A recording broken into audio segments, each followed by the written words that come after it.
Okay, in this lecture, we are going to be going over measures of position and box plots. So let's go ahead and get started. We've got this wonderful formula right here. It's to help you to know how to find the location of a percentile.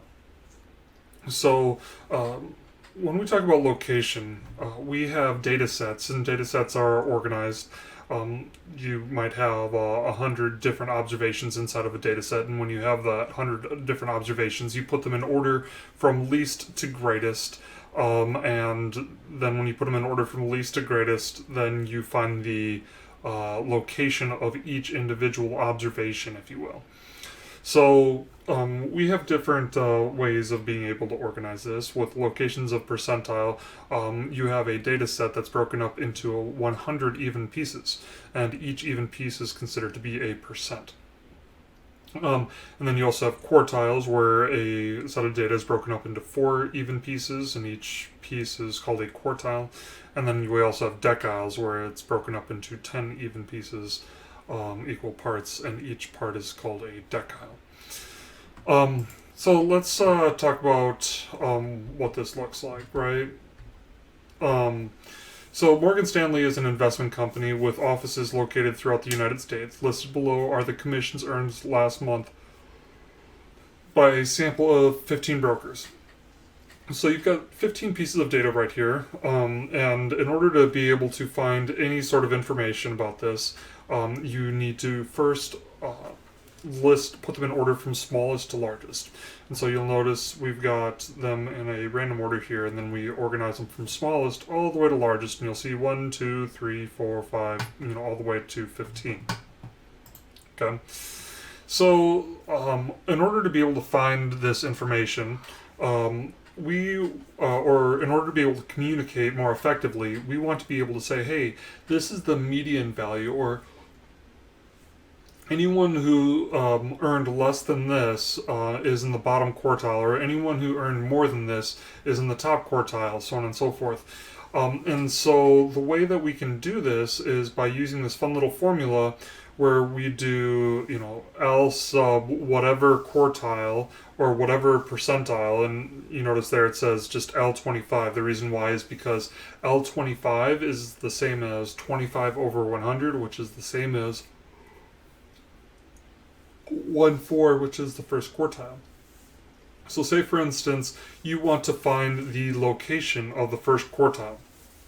The location of the first quartile, what you do is you do 15 plus 1 multiplied by 25 over 100, or 15 plus 1 multiplied by 1/4, because 1/4 is the same as 25 over 100, which is the same as 1/4 or the first quartile. And that will give you number 4. So what is that number 4?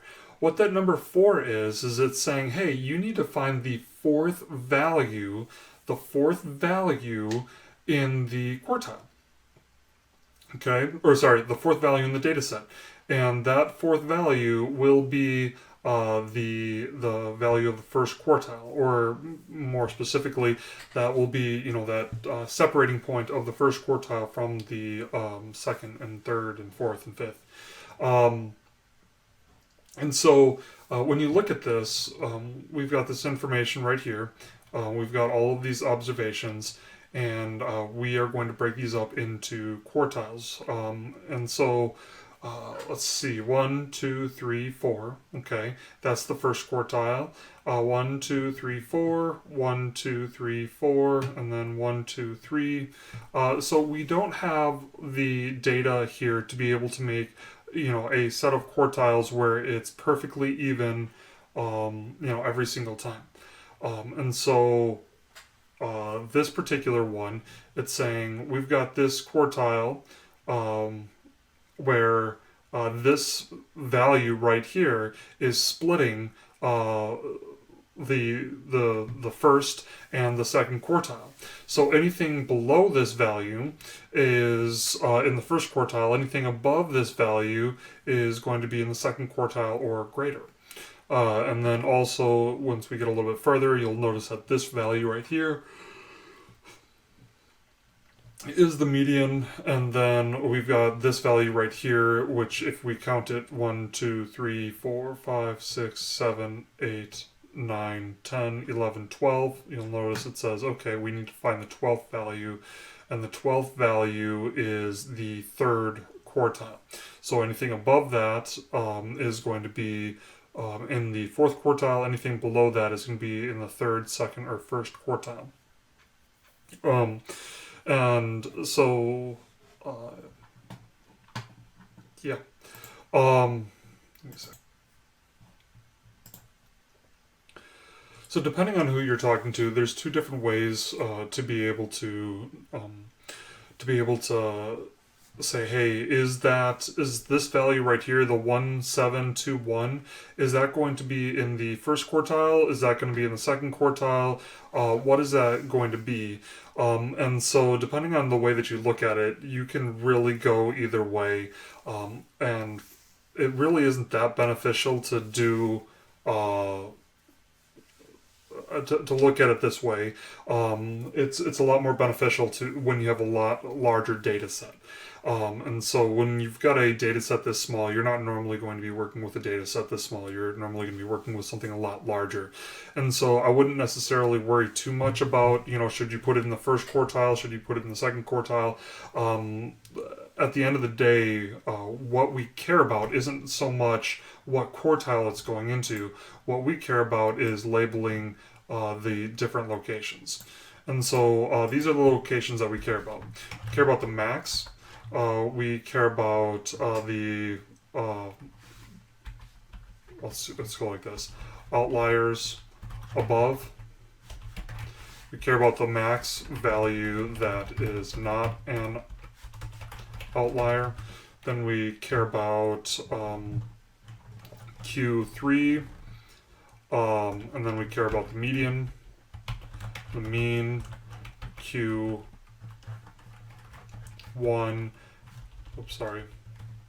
Q1, and then we care about the min value, not an outlier, and then we care about outliers below. Okay, so this is what we care about. Okay, and right here we'll be able to say, okay, we got Q3. And so what we're about to do is we're about to draw a box plot. And if we draw a box plot, we need this information. So Q3, let's start with Q1 actually. So Q1 is going to be 1,721. Okay, that's Q1. So what's the median? Equals 2038. And the way that we know that is we're going to take 15 plus 1 multiplied by 1/2. So it's going to be 16 multiplied by 1/2, which is going to be 8. So you find the eighth value, which is 2038. So 2038. Okay, and then Q3 is the 12th value, which is equals 2,205. And I'm not going to calculate, well, let's see here. Why don't we go ahead and calculate this? So we've got all these wonderful values right here equals average.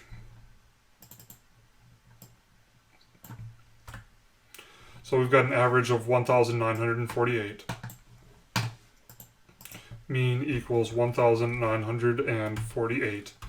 And then we've got Q1, and then I'm going to tell you right now we don't have any outliers above and we don't have any outliers below. So the min value that's not an outlier, because if we put these in order from smallest to largest, this is going to be 1,460, and the max value that is not an outlier is going to be 2,406. And with this information, we are going to be able to draw a dot or a box and whisker plot if we want to. And so let's go ahead and just take a look at what that would look like really quick. So let's make this box and whisker plot.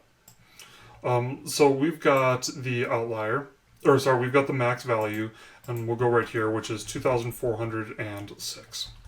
And then we've got the Q3, which is 2,205. We've got the median, which is 2,038. And we've got the mean, which is 1,948. And then we've got Q1, which is going to be 1,721.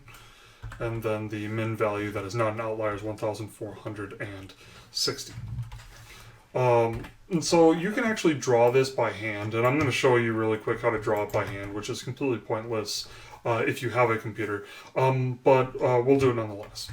Okay, so what we have is we've got 2,205 down to 1,721, and I'm going to make, let's see here, go like this, insert, let's do outside border. So we've got the 2,000 right there, and then we're going to do it again, home, and now we've got the median, and then I'm going to put an X right there, and this X is going to signify the mean, except I'm going to make this a little wider. Yeah.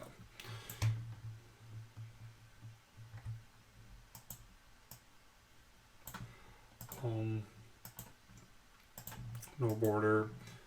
There we go. Make the median home. And then we're going to merge this.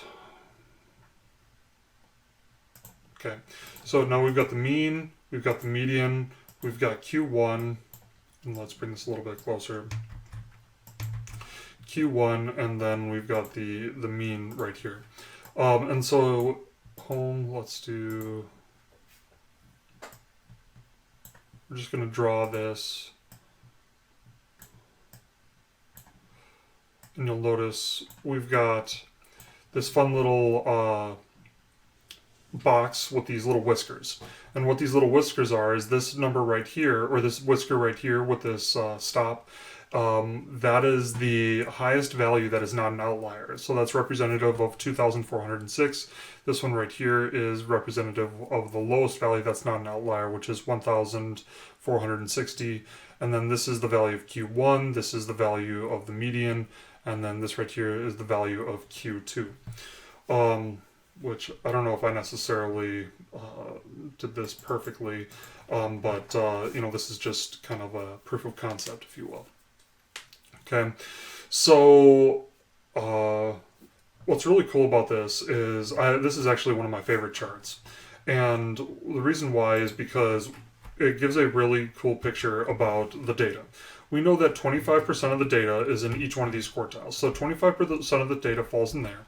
25% of the data falls in that quartile, and then 25% of the data falls in the last quartile, and then also 25% of the data falls in the first quartile. It doesn't matter how compact the data is. Like, for instance, okay, let's do equals this minus that, okay, equals the median minus Q1, equals Q3 minus the median, and then equals Q4, or sorry, max minus the Q3, and you'll notice that each one of these is slightly different. And I actually set this up pretty good, because this right here, we've got about 317 is the distance between these, or the difference between the median and Q1. And even though this area is bigger than this area, or this area just has a wider gap, the actual number of observations in each one of these quartiles is identical. So there's 25% in each one of these quartiles, which is pretty cool. So actually this is, let's go like this, and then we'll delete. There we go. So that is the, that's really actually what it looks like, a little bit closer. Okay.